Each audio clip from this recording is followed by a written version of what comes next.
Hey everyone, today we will be continuing with the part 4th of our series, which is cognitive development during different stages of life. And today we will be talking about cognitive development during adolescence. This is a stage where the mind takes a leap beyond childhood into more complex and abstract thinking.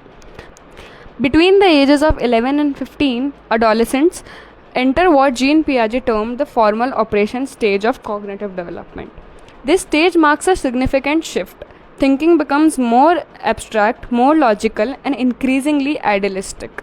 Adolescents begin to reflect on their own thoughts and they also start thinking about what others are thinking.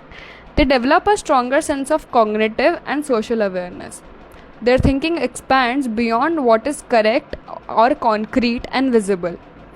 They begin to reason about what could be, not just what is. This often involves creating ideal standards for themselves and those around them. For example, a teenager might imagine what a perfect parent should be and compare their own parents to that ideal. Such comparisons can lead to conflict, especially when reality falls short of these imagined ideals. Unlike children who rely on trial and error, adolescents begin to approach problems systematically.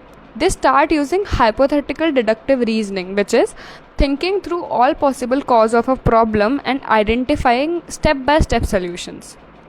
They also begin to question rules and social norms. They develop the ability to recognize alternative moral choices, reflect on ethical dilemmas, and often formulate a personal moral code. Sometimes this may lead to them challenge social expectations, such as protesting for a cause they believe in and even if it goes against institutional norms. This stage also brings a special kind of egocentrism. The two key features are imaginary audience and personal fable. The imaginary audience is the belief that others are constantly watching and judging them, which leads to heightened self-conscious. A boy with a tiny ink stain may feel like everyone notices it. The personal fable, on the other hand, is the belief in their own uniqueness and feeling that no one else understands me.